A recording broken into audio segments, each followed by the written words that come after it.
Welcome to another episode of DD on the Spot. As always, I'm your host, Ryan Johnson. Before I get to our guest here today, I'd like to remind everyone that if you enjoy this content, to please give a like and subscribe down below. We'd greatly appreciate it. We have Katie Later on the show with us here today. She's married with 4 kids. She has her bachelor's in healthcare administration. She's also a certified personal trainer, and she's coming to us all the way down from Nashville, Tennessee. But most importantly, she's our current guest, I should say, on the podcast. Katie, great to have you on. Thank you for having me. I'm excited.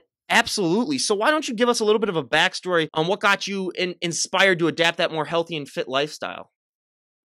Well, I think that really it's kind of always been a part of my life. I was born with one kidney, and that one kidney didn't work very well. And so I had a lot of health issues. I still have a lot of health issues, but I learned at a very early age that that you can have your struggles physically, but if you take care of yourself, eating right, staying active, that you can overcome those. And when I say overcome, I don't mean that you'll never get sick or that I'm never in the hospital, but that I am able to live a healthier lifestyle. So when I was about 7 years old, my dad put me on a track team and ended up going to the Junior Olympics. And it just kind of ever since then, it just sparked this love of being athletic. So you mentioned that you were born with one kidney. When you're running, did that have any effect on your running? Did you get like tired easier, or what was that like? No, not at all. So I was actually really fast. And it's kind of funny because they just, they were always surprised at my endurance because I wanted to run all the races. I just could keep going. So yeah, at an early age, the kidney issue didn't affect me then. Mm-hmm. So at what point did you decide that you wanted to officially like adapt? Like, did you always kind of like lift weights when you were a little bit younger, like just do regular exercises? Like when I was younger, we just did a lot of push-ups, like stuff like that. Was that incorporated into your training, or was it just running? No, I think that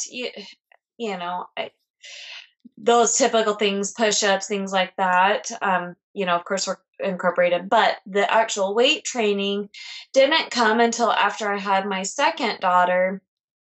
And I just could not get the belly fat off. And I was going to all these classes and I was doing cardio, and I was talking to my father-in-law, who's a personal trainer. And I was like, why is the fat not melting off? I feel like I'm doing everything possible. And he said, well, 2 things. 1, you need to lift weights, and 2, you need to eat more. And I was like, wait, what? I need to eat more and I need to stop running on the treadmill? What? And so really it was a little over 5 years ago that I really just started to dive into that weight training lifestyle. And like anyone who's tried weightlifting, I fell in love with it immediately. And so that's really where that whole journey began. That's one of the biggest things we love to talk about, is that people don't realize is that when you're working out and lifting weights, you are going to have to eat a lot more than you had even eaten before, even if you were overweight or unhealthy. It's one of those things that I found out too in college, which I love, because, you just go to the cafeteria and just pig out on basically anything. Well, the good stuff, but you could still eat so much more. But like you said, you started after you had your second kid. What was that like, maintaining that lifestyle after having 2 more kids? Was that a struggle? It really wasn't for me. I just made it a priority. And I found that taking that time out for myself made me a better mom and a better wife. I always say that the gym is my Prozac. And I suffered with postpartum anxiety severely. And getting my endorphins going at the gym, that saved me. And so even now, it's really at the top list of my priorities in a day. Like, I will give up a lot of things so that I get that time. I remember even when I first started, I was still nursing my baby, and she was a colicky baby, and they would come and grab me like every 20 minutes. And I just kind of had the mindset, like, this is just the time and season. There'll come a time where I won't get interrupted in my workouts, but I still need to get in that habit. and I did, and it's lasted, so. What was your workout like when you were pregnant? Because there's a lot of controversy around some people where they're like, you can't really work out as much when you're pregnant. And then there's a lot of people that they're like, obviously you can work out when you're pregnant. What was that like for you? Did you work out a lot when you were pregnant? Well, so the facts behind working out when you're pregnant is it is totally safe to maintain what you were doing before. You may have to modify some movements, but ultimately, as long as you're feeling comfortable, it's safe. Um, so kind of going back to me having one kidney, in my early 20s, my kidney started to fail on me. And so I currently am living with stage 4 kidney disease. And so my pregnancies were really scary. In fact, they always told me I would never be able to get pregnant. And so when I did get pregnant, they were like kind of freaking out, like, don't move, don't blink. And so I got put on bed rest with all my babies. And so I wasn't able to maintain working out because of that. But anyone else that's healthy, they should be able to maintain what they're doing, maybe modify, So. Was that hard to sort of adjust to, like, the fact that you're not going to be able to work out and still look, really good, that you are going to like put on weight when you're pregnant? Because I have always had times where even if I were to take like a week off from the gym, I would feel just like bad because I was like, oh, I know I'm not doing anything. Was that a hard and difficult mindset to sort of adjust yourself to for your last 2 kids? You know what? I don't feel like it was really. I think I had, anything in life, you just have to have the right attitude. And I decided at that moment that the time and season that I was in, I needed to take care of the baby that I was trying to have. And so I just thought, you know what? I'm going to eat healthy, and whatever weight I gain, I'll gain and I'll lose it later. And so I think that, yeah, it was challenging to not be able to move like I wanted to, but I just changed my focus to making sure that my nutrition was on point and that I was doing my best to get a healthy baby. How long did you usually wait to work out after you had your last 2 kids? Let's see here. It wasn't very long. Probably I went for a run with my last baby 4 weeks. Oh, wow. And so, and it felt amazing. Mm-hmm. But, everybody's body is different, and, every woman is different and their recovery is different. And so, I got, I got approval from my physician first, made sure that everything was safe. I didn't want to jump into it and then make things worse. And so, I checked with my physician first and everything looked good. And so I went for a run and it felt amazing. Moving after having to be still for months, it was like, I'm free. Oh, yeah. Absolutely. Yeah. If that happened to me, yeah, I'd go out and just run for ever, because that just yeah, the stuff that women go through when they're pregnant, I'll never understand, but it is truly amazing. I mean, obviously it was difficult, adjusting from having the babies to then getting back in shape. What were some tips and strategies that you really used mentally to sort of get yourself back in that mindset? Because I know, like you said, that you were really happy to go out and run, but I think even after a few months of just laying in bed, you might sort of develop just like a mindset of kind of like that. Was it hard to sort of break that mindset? Yeah, I think I just changed my perspective. It's like, okay, I did what I was supposed to do. I got my healthy baby. Now I need to do what I need to do to make myself back to being fit and healthy again. And really, my motivation behind it was if I didn't jump on it, that my postpartum anxiety was going to take over. And so I was really trying to prevent that.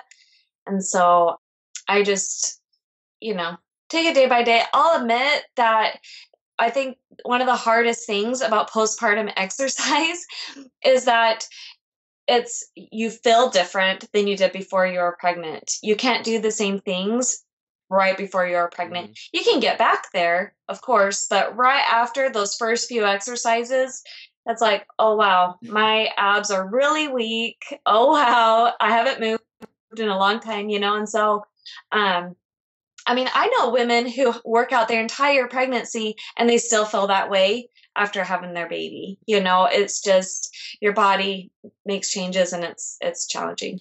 I always like to sort of use the analogy where if you were to walk into a gym with 100 people, there's 100 different opinions on how to get in shape. There's 100 different ways to do exercises. 100, how many reps do you do? What exercises do you do at a certain time? What do you train? What's your nutrition like?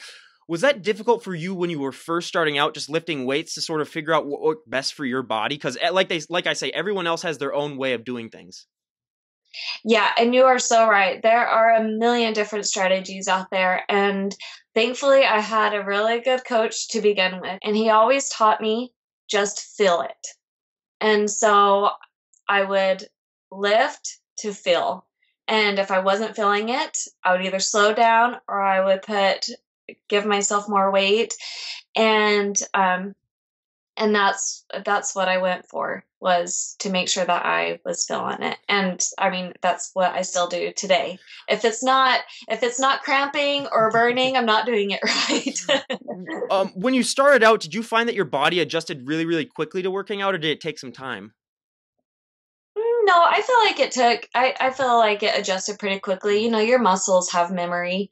And so I feel like it just took a couple weeks and then I was back on it. Especially, So. yeah, with those, I ask that question to everyone, especially the ones with the really athletic background. They find it takes really, really fast. But then I've found that the ones that were like overweight and had never lifted a weight, their body responds even more so just because their body isn't used to it, and it just goes into overdrive.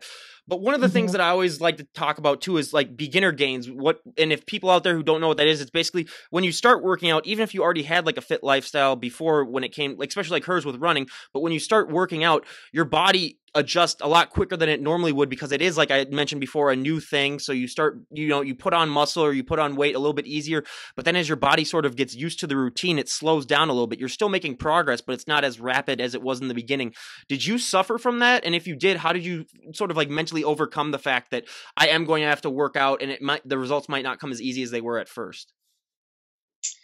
Um, I did. I remember a specific point when I'd been working out so hard, and this cute girl walked in the gym, and I had seen her there lots of times, and I noticed her gains, and I was like, why is she getting the gains and I'm not?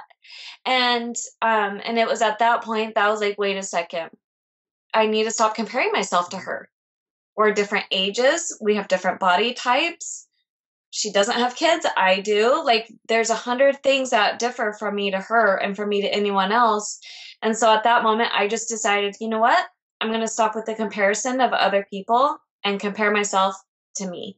And so that's when I started taking measurements and pictures. I would take pictures every 2 to 3 weeks so that I could compare myself side by side. And honestly, I feel like that's when the changes started happening, was because I was paying attention to what I was doing instead of paying attention to what everyone else was doing. What was your nutrition like before you started working out?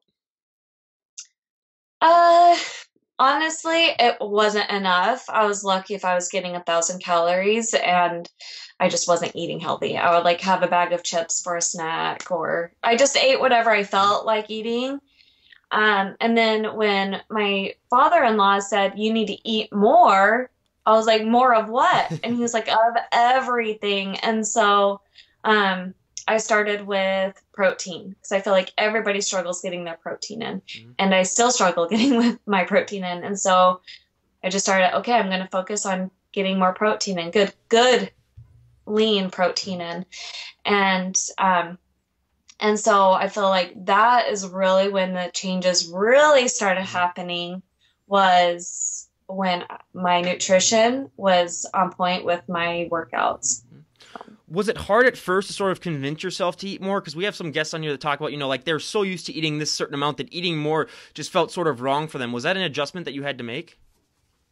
Um, Honestly, I had been hungry for so long that I was happy. I was like, if you say to eat more, I will eat more.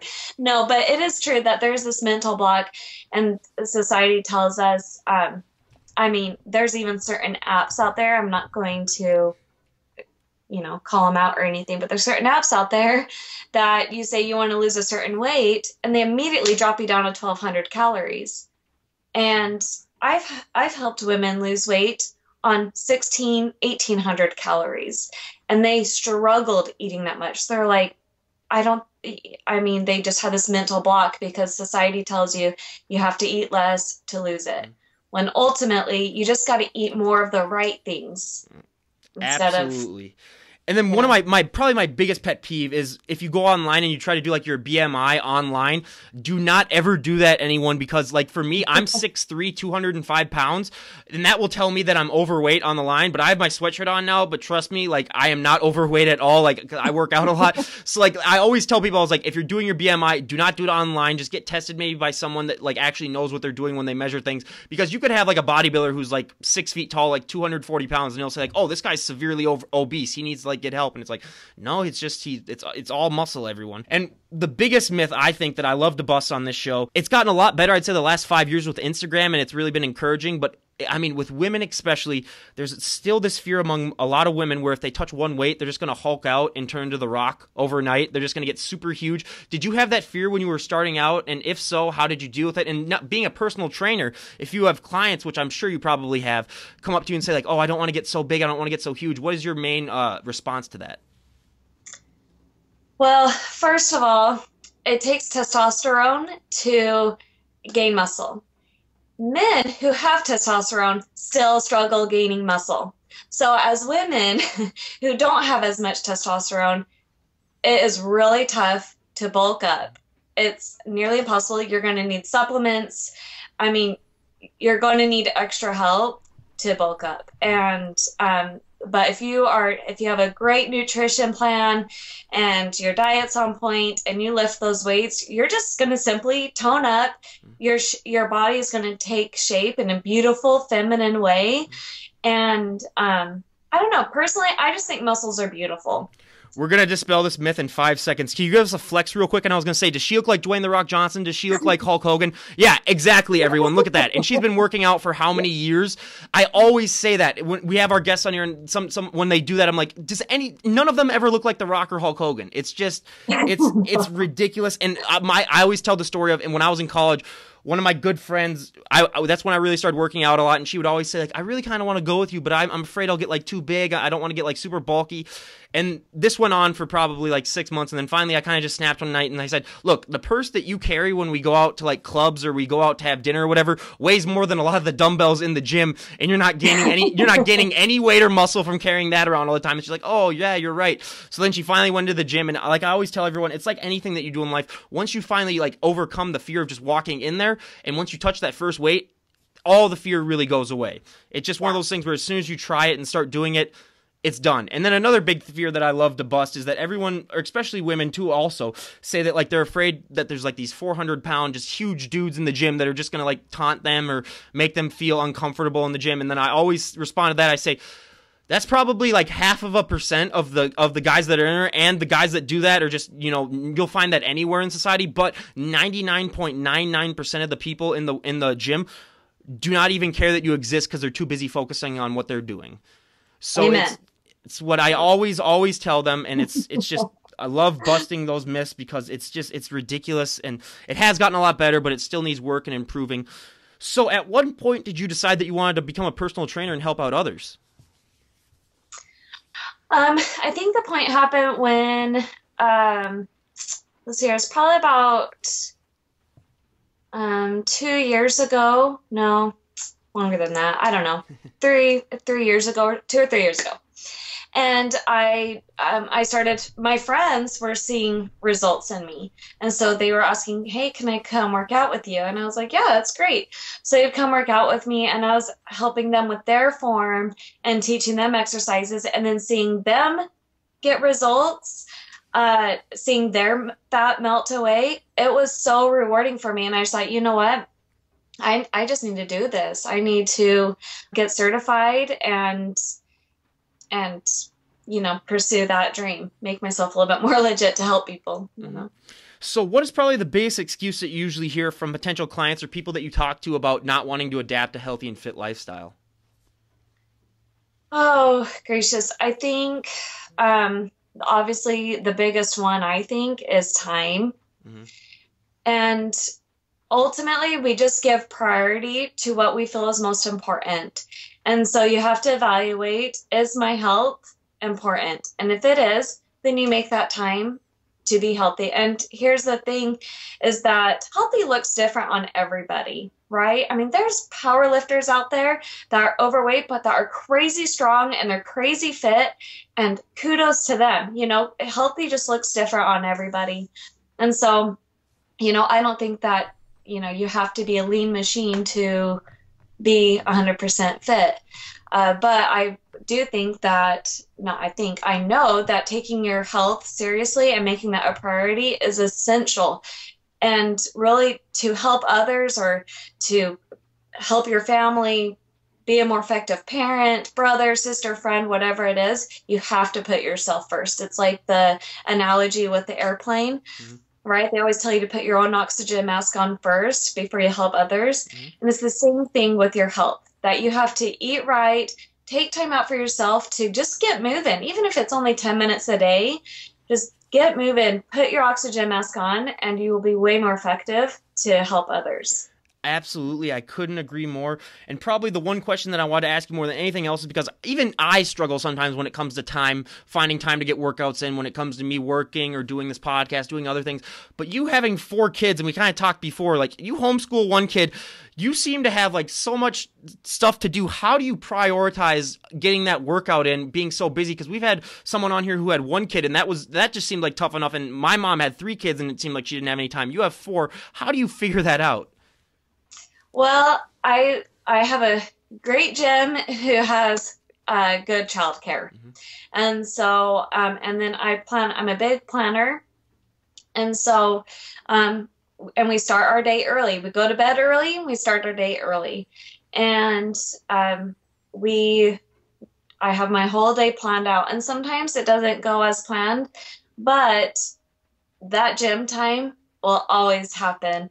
And it's just amazing how when you put those essentials in first, and I'm Christian and I'm a big believer and I'm studying the scriptures and saying prayers in the morning, that when you put those things first, God just makes room for the rest. Mm-hmm. He really does. And so we just start out our day right with feeding our spirits first, and then we go to the gym, and then the rest of the day happens. And you know what? My house may not be the cleanest, but it'll be clean eventually. Believe me, absolutely no one with 4 kids would ever blame you for having a not so clean house. Believe me, that's the least of people's worries. But when you went to college, you got your bachelor's in healthcare administration. Is that something that you always wanted to do, even growing up?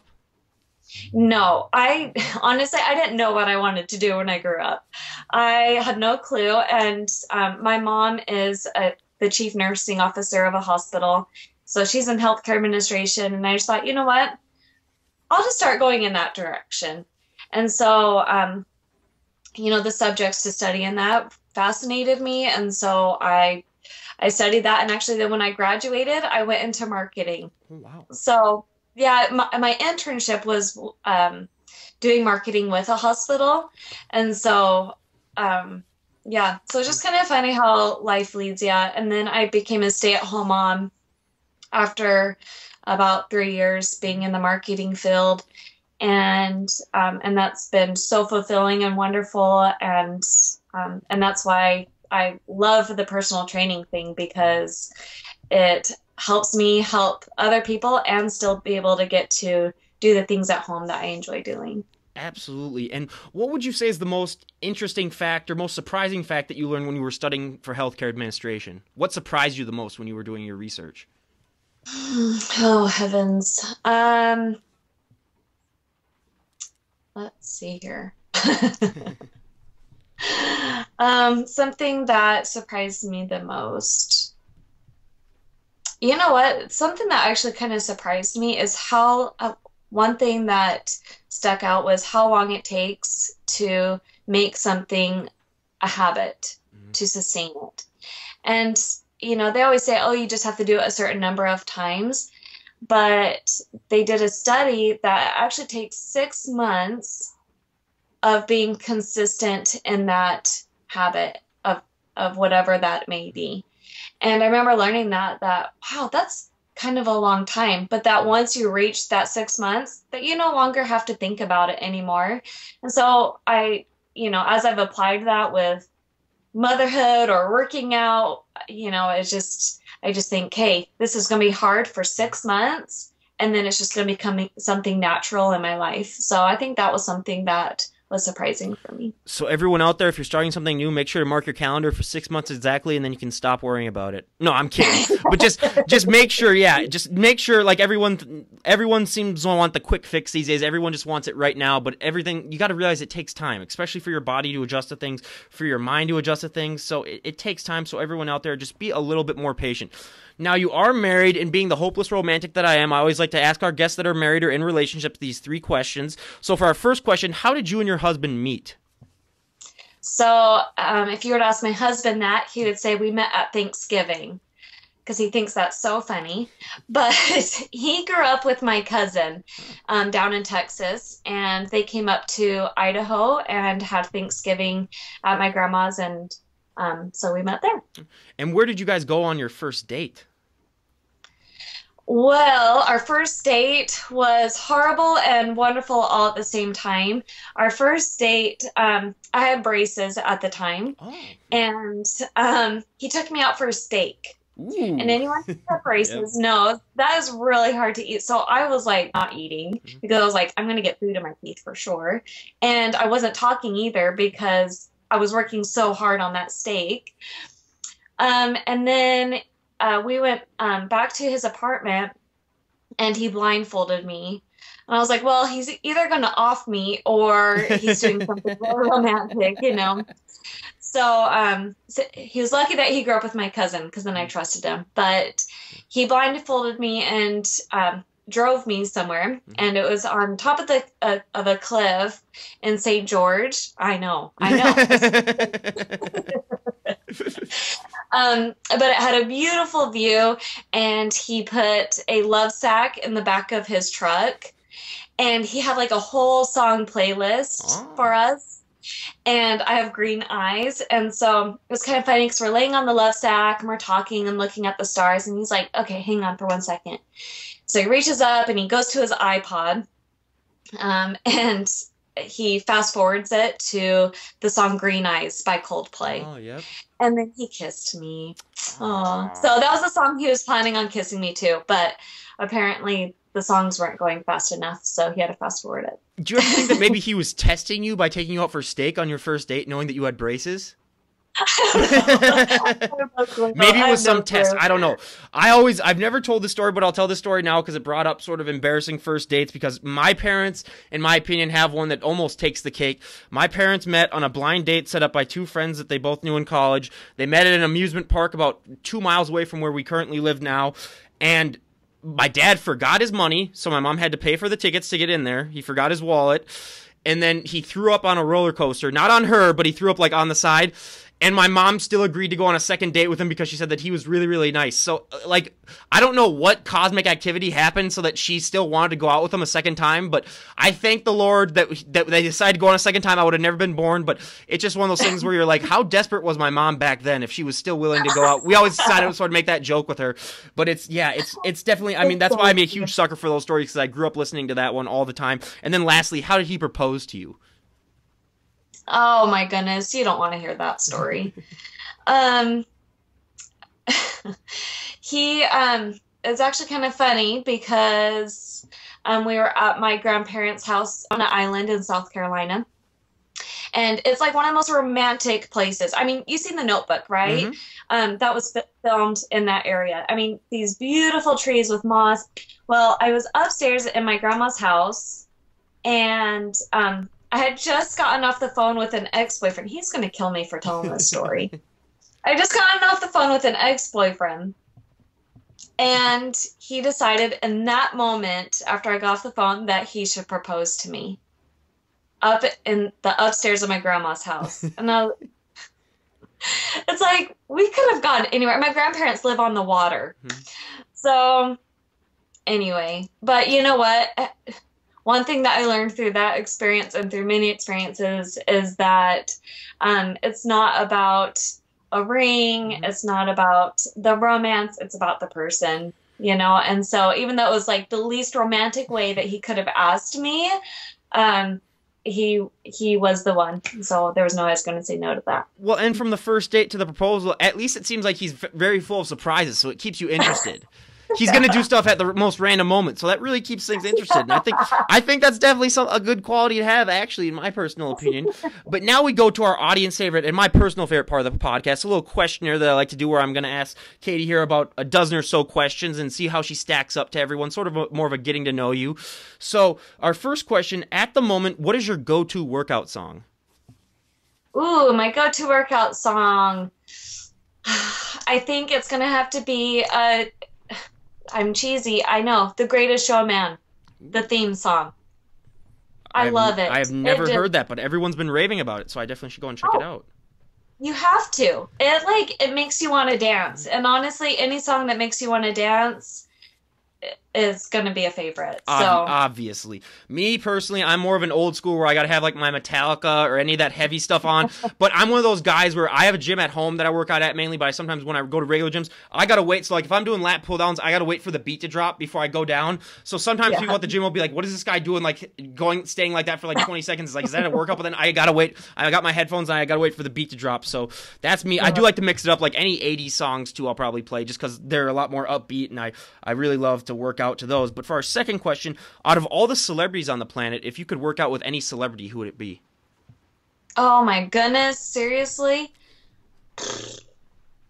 Uh, You know, honestly, I think that it would have to be, oh my gosh. I seriously have like a list in my head and I'm like, oh, who?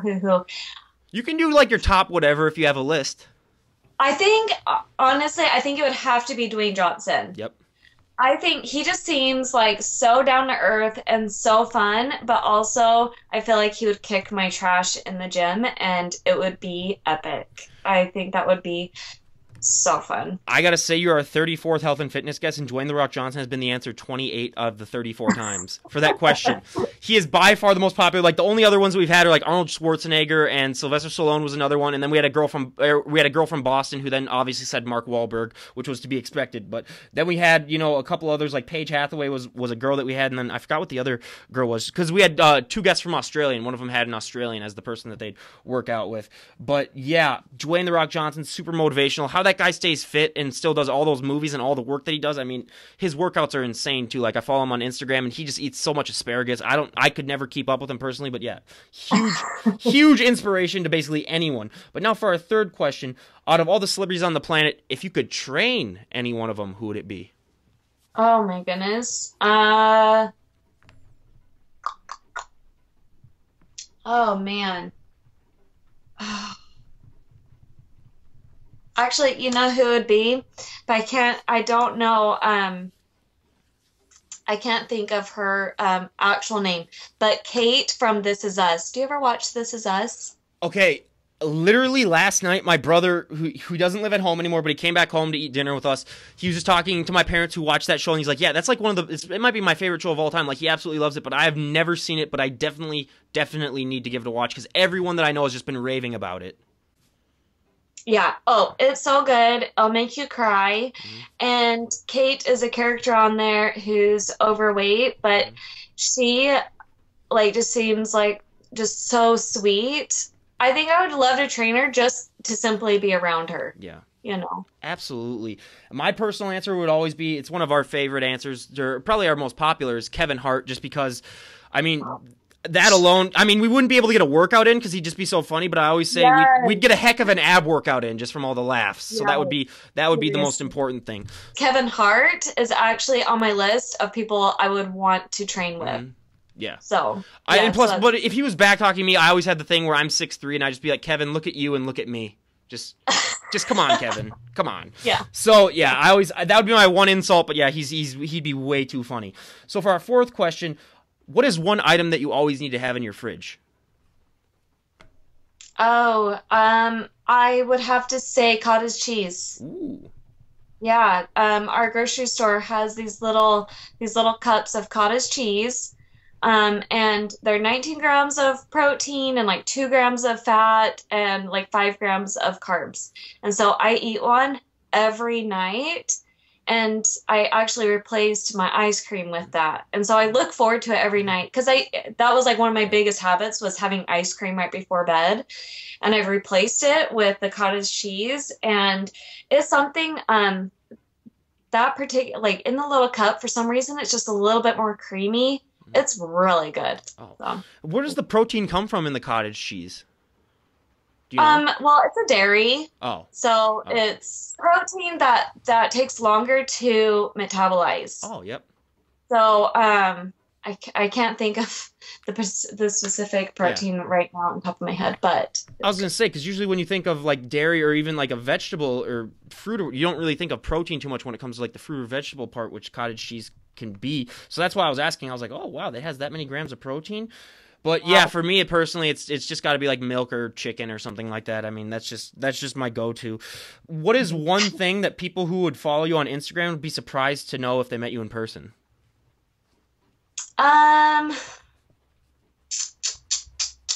that's a good question. I don't know. You'd have to ask somebody who follows me and then knows me in person, I Yeah. guess. Actually, I, I feel like I represent myself pretty well on Instagram, but one thing that probably doesn't come across as much is that I'm very lighthearted. Hmm. I love to just goof off and have fun and be inappropriate at times. And so I think that I tend to be a little Yeah. bit more professional on my Instagram page, but in real life, I'm very just go by the seat of my Yeah. pants Well, and and plus, when you have four kids, you got to be a little bit more inappropriate at times when the kids aren't around or whatever. Because I think I would get sick and tired of like acting a certain way, especially around the kids. So you got to have some time to let loose a little bit too. yes, Absolutely, exactly. that's one I thing think that I've learned from talking to people is one of the most important things once you have a kid. But what is one thing that you would die to have if it went up for auction? ugh, what is one thing that I would die to have if it went up for auction? Hmm. That's our toughest question by far. It always stumps people, but I still love asking it. Oh, that's like such a good question, though. Um, Honestly, okay, this is probably so silly, but I would love to have a hip thruster machine. Ooh. They like, and I've been like dying for my gym to get one, and I've only seen them on Instagram. I've never seen one in real life, but like they have like the belt that goes over your Hmm. hips and all the weight is underneath you instead of sitting on top of you. I want that. Let me just say though, I had a hip thruster machine at my high school gym. Don't put that in a high school gym. It's not gonna, especially with boys their age and girls their age. Do not put that in there. It's not gonna work out good. Okay, it's not gonna be appropriate. First of all, and that happened. I had a weight training class, and yeah, I'm not gonna go into details, but yeah, high schools do not put hip thruster machines in your equipment. Make sure that you have like older people. It's not gonna work out. So now, absolutely. So now going on to our next question, what is your favorite fashion trend of all time and least favorite fashion trend of all time? Okay, well, let me start with my least. I am not a fan of the and it's actually still in fashion right now. So I'm so sorry for anyone who still loves to wear them. I don't judge you, but for myself, I do not like the high-waisted jeans. I feel like there's a reason why they're called mom jeans, and it's because it emphasizes your mom pooch. Hmm. But that's just me. I know that, like, I see models wear them, and I'm like, she looks beautiful. And, or not even models, but just like regular girls wear them, and they look amazing on them, but they do not look amazing on me. So that's my least favorite. And then I think that my favorite are Converse. Ooh. Yes. I just think like they're classic. They'll always be in style. They're comfortable. You can work out in them. I love Converse shoes. Yeah, my favorite fashion trend, just because I'm from Minnesota and can get really, really cold, is I like flannel. Not like the grungy flannel, but like the actual, just like lumberjack kind of like flannel jackets. Because during the winter, that's really a must-have if you're going outside -20 or -30 degrees. That's like the only way you're gonna survive. And my least favorite fashion trend of all time, I don't like Uggs or those fanny packs that guys used to wear. I'm just like, come Yeah. on, guys. I mean, it's like, I know Hulk Hogan used to wear them, and then my dad actually used to wear one when I was super young. So this is like the late '90s where he would still wear one. And I was like, come on, stop it. But yeah, it's gotten a lot better. But then another thing that I want to bring back, it's not really fashion related, but mullets. I'm a huge mullet guy. I've never grown one myself, but I just appreciate the hairstyle. We had a guy my senior year in high school for football. He grew out a mullet the entire year, and it was one of the greatest things I've ever seen. And especially since we're a huge hockey state in our state high school hockey tournament, the teams grow out mullets, specifically like the teams that think that they're going to go to the state tournament. So then when they do the introductions, everyone just like swaying their hair in the wind or whatever. It's No. the greatest thing you'll ever see in your entire life. It's unbelievable. So yeah, that would be my choice. But now, what is your favorite flavor of ice cream? Rocky Road. Ooh.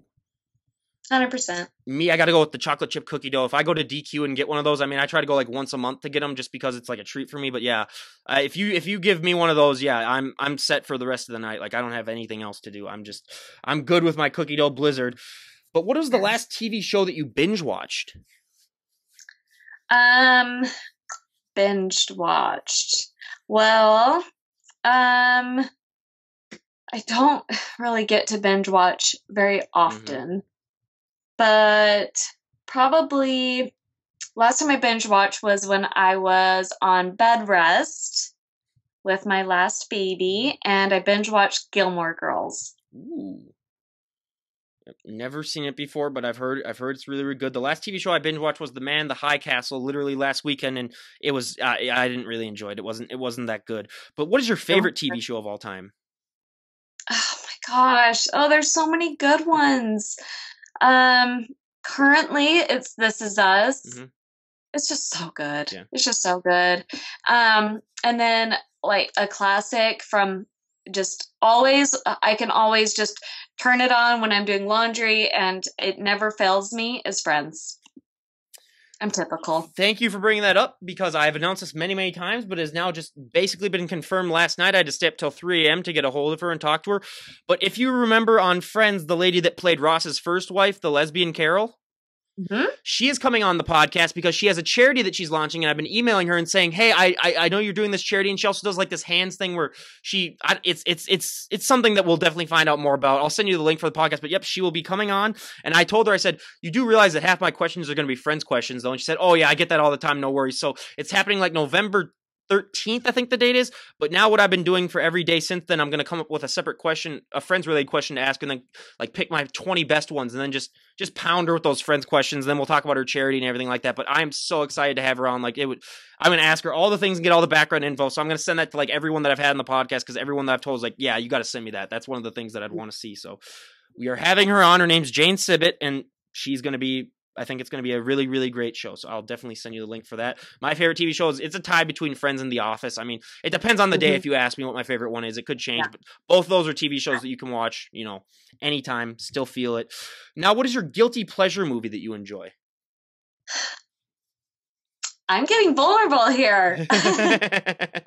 Oh, do I tell you what it really is? Here, I'll tell you mine, which will probably, surprise and shock. Okay. My ultimate date night movie that I'll always watch on dates, The Princess Bride. One of my favorite movies of all time. Oh, I love Princess Bride. I can quote that entire movie. It's one of those things where it's a guilty pleasure where I'll never admit it in person except on this podcast, but I love that movie and I could watch that movie all the time. That's mine. I love Princess Bride. All right. Mine is Titanic. Oh, well, yeah. I was gonna say that's the best answer that we've had on the show. Like everyone always says that, which is it's fine. I know it was one of those movies where it got so famous that everyone like kind of had to hate it then because they're like, oh my god, it's so famous, like you can't like it. But yeah, it's Titanic. Yeah. I mean, even me as a kid, that was the movie that I probably watched a lot most, especially because I had HBO and it was on all the time. So yeah, it is a great movie, and it is one of those things where. Like, why do you like that movie so much? People die in it. I was like, I don't know, it's the music, it gets me. Yep. Well, it's one of those movies too where even now if I see it on and it's at a certain point, I'll probably end up watching just the rest of it just because it's one of those probably like 20 or so movies of mine where if I see it on TV, I have to stop everything, and if I'm free, I'll stop everything and just watch it till the end. For sure, that is definitely one of mine. So what is one thing that you would change about the health and fitness lifestyle if you had the all-seeing power to do it? Oh man, I honestly would get rid of diet fads. Mm-hmm. I preach that you gotta choose a diet that you can be consistent with, that it's about having a lifestyle. But there's so many fads out there, and I'm not saying they don't work, because they do, but they're not sustainable. You can't do them for a long period of time. And so people have a lot of fluctuation in their weight because of it. And so I wish that diets, fads would just disappear, and that overall the fitness community could get together and say, okay, we're going to teach people that you just need to eat in a way that you can be consistent with, and do that.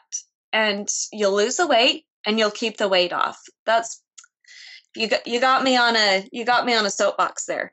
Oh, no problem. I'll continue on that, because my biggest pet peeve is sort of very similar to that, but it's that a lot of people aren't trained. They're trained to lose the weight, but they're not trained how to keep the weight lost once they lose it. It's just all about, oh my God, go run a few miles every day or whatever, and then you'll lose this amount of pounds. But then with nutrition wise, a lot of people just aren't told really what to eat. They'll just say, oh, if I just work out so much, that's just the general idea I think that's promoted. It's just, if I work out a certain amount, then I'll lose the weight. And so a lot of people then do lose weight like that, even because of they're working out so much, but then they gain it all back. Like one of my biggest pet peeves, the show I hate the most is The Biggest Loser, is because they'd have these people in there, they'd have them work out like 12 hours a day. And obviously when you're working out 12 hours a day, you're going to lose weight no matter what shape you're in. Even if you were in the best shape of all time, you'd still lose weight, because there's almost no amount of calories that you could eat to keep up with that. These people would lose like 80 pounds, and then they'd leave the show, and then they'd gain 120 pounds because they just haven't been taught the ways in order to keep that weight off once they have it. So I really think that it needs to be just more ingrained in people, that it's like, it's not all about the working out. Working out, like I always say, or a lot of people actually say too, is like 20% of it, and then the nutrition is like 80% of it. It's way more. Like they always say, abs are made in the kitchen, stuff like that. It's just, you got to really focus on the nutritional aspect.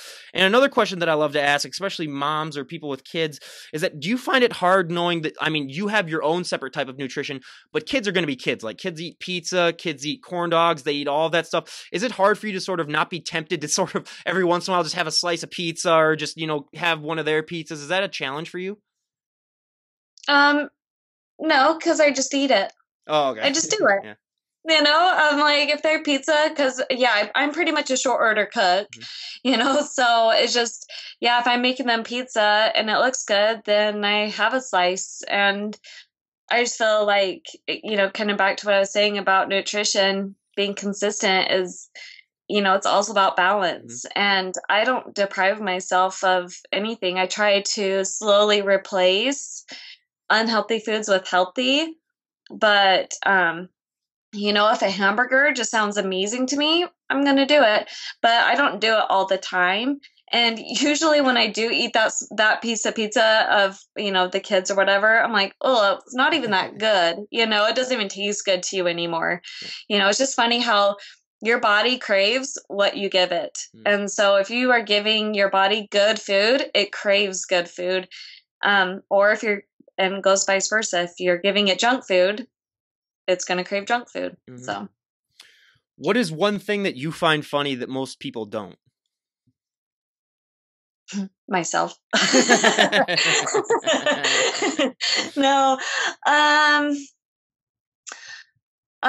No, but really, I do think I'm funny. But I think you are too. I think I can vouch for that so far. Yeah. I'm a believer that you have to be able to laugh at yourself. But I don't know. It's hard to say, because honestly, I find a lot of things funny, and I have to be careful, because I'll be laughing about something and then I'm looking at them and I'm like, oh, this isn't a funny story. I'm like, got it. Yep. So I try to be a little bit more clued into the mood, but I don't know. Life shouldn't be taken too seriously. And so when I hear stories, I have to, actually, I love Marco Polo for that. Because someone will be telling me a story on Marco Polo and I'll be like dying laughing and they're not thinking it's funny. So then my response back to them is serious. I get my giggles out and then I'm like, oh, that's awful. I'm sorry that your child peed on your couch. That's terrible. Oh God. Yeah, that is awesome. And has your husband sort of adapted a healthy lifestyle, or did he already have that when you guys met? Has he kind of followed in your tracks? Yeah, he has. He goes to the gym every morning. He gets up at 5 a.m. and works out before work, and he's a lot better about eating healthy than I am, actually. And um, so yeah. That's great But I because I will always, say that yeah. he'll have his ice cream and I'll eat my cottage cheese. So How important is it for you? I mean, especially with the obesity epidemic that is slowly taking over the country. I mean, people talk about it, but I don't think they don't talk about it enough. How important is it for you to sort of, portray that healthy body style to your kids and sort of pass on your tips and tricks to the next of kin, the next generation, so that they can kind of help maybe slowly curb the tide? How important is that to you? I think that it's really important to simply teach that taking care of yourself should be fun. Mhm. That finding healthy recipes is fun and exercising can be fun, and that you should find the exercise that you enjoy. And so I really try to instill that in my children. If they don't love lifting, when they get older, Mhm. if they don't love lifting weights, that's okay. They don't have to love what I love. But I do want to encourage them to find something active that they enjoy doing, so that they can simply be healthy. You know. Absolutely. And my two favorite questions that are the final questions on the questionnaire that I love to ask are one of the things that I found out when I started working out, getting bigger, getting more muscular, putting on a little bit of weight. The one unfortunate thing that I really, really didn't like is that you're going to get asked to move a lot of people's furniture. You're going to get asked to open a lot of pickle jars. You're going to get asked to do everything. Oh, can you help me lift this? Can you help me do that? Have you found that that's been similar in experience for you? And if so, how have you sort of just accepted that the fact that because you look the way you look, people might ask you to do more favors for them? You know what? And what's funny, because I am a smaller Mhm. person, I'm 5'3", 110 pounds. And so people look at me and they're like, oh, here, let me lift that weight for you. And they're always Mhm. surprised at how strong I am. So it's actually kind of opposite with me. But one thing that has kind of tickled me is at the gym, I'm always mistaken for an employee. Oh, yep. They're always like, hey, how much is the membership here? And can you help me make copies of this? And I'm like, I'm not an Oh. employee here. I can't help you. So they're like, oh, sorry, you look like you Mhm. should work here. So that always feels good. Mhm. It always feels good to when people say you look the part. Oh, yeah, absolutely. And then, like, for me, I always hate it just because during the summer, almost every weekend, I'll have friends asking their, especially now that I'm at the age where everyone's moving out and finding their own places where it's always, hey, can you help me come move out? I got a couch that I need to be lifted, or I need a chair that you might need to help me lift. So, yeah, I've gotten to the point where I just get used to it. And I also used to work at Amazon in the warehouse. So they nicknamed me Muscles. So every time there's a package over like 80 pounds, they'd call me down and say, hey, Muscles, get over here. We got you to lift something or whatever. So that really was, I got so exhausted to a point where sometimes some nights I didn't even work out afterwards because I was just so dead from lifting like 80-pound packages like 60, 40 or 50 times, which can really sort of wear you down. And then my favorite question to ask is when it comes, and like I always say to everyone on there in the audience, if you have an idea for this, it's a multi-million-dollar idea, so come up with it. When it comes to clothes for especially fit women and for fit guys, but mainly fit women, the clothing options can be limited. Like I always say, if you have the bigger shoulders from working out, dresses are not going to be your best friend, especially when it comes to jeans, which is one of the big things that we hear complained about on the show. When it comes to your clothing options, being that you are in more muscular and more in shape than the average woman, do you find that that's harder for you to buy clothes? Honestly, yeah. Mhm. T-shirts are a little bit tighter on my arms. In fact, my friends always tease me when I wear t-shirts because they're like, "Whoa, muscles," um, and jeans. It's like they make them big enough for the glutes, but not if you have quads, which I Mhm. do. So yeah, I mean, I'm with you there for sure. And but I have found clothes that are comfortable, and I've adapted. But Mhm. Yeah. I wear a lot of joggers, Mhm. or I just wear a lot of workout clothes all Yep. the time. Yep, that's what I found. I mean, we had a bodybuilder on here, and he was just like, "Yep, I can't. I just have to wear like I just got to wear shorts, and I just got to wear tank tops like all the time." So that's one of the things. Like I had the experience Plus, where, you got to show off those muscles you're oh, working for. absolutely. Like I always said, like I don't. The thing that I don't like about Minnesota, I mean, I love it here. It's great. It's one of the healthiest states because we have so many natural parks to walk in. I mean, there's a huge like 10-mile park, literally a mile from where I live, that I go and bike around all the time. But one of the things I don't like is like they say up here in Minnesota, You only have to look good. Hey, She just got home. I didn't hey. realize. Hi. What's her name? This is Avery. Avery, can you say Avery. hi? Hi, Avery. Oh, that's great. So one of the things that I sort of don't like about Minnesota is that we always say you only got to look good for 6 months out of the year because the other 6 months it's going to be super super cold, so you're just going to wear a sweater anyway. But living in a warmer climate like you live in Tennessee, where it doesn't get nearly as bad in the winter, do you ever feel that extra added pressure to look good all the time, knowing that it is going to be good weather most of the year? I don't know if this is healthy or not, but I don't worry about it. Mm-hmm. Yeah. It's just like, I'm just in my habit and I just keep going. And if I gain a little bit weight, then that's okay. And if I stay lean, that's okay too. So I just I don't know, just roll with the punches. Yeah.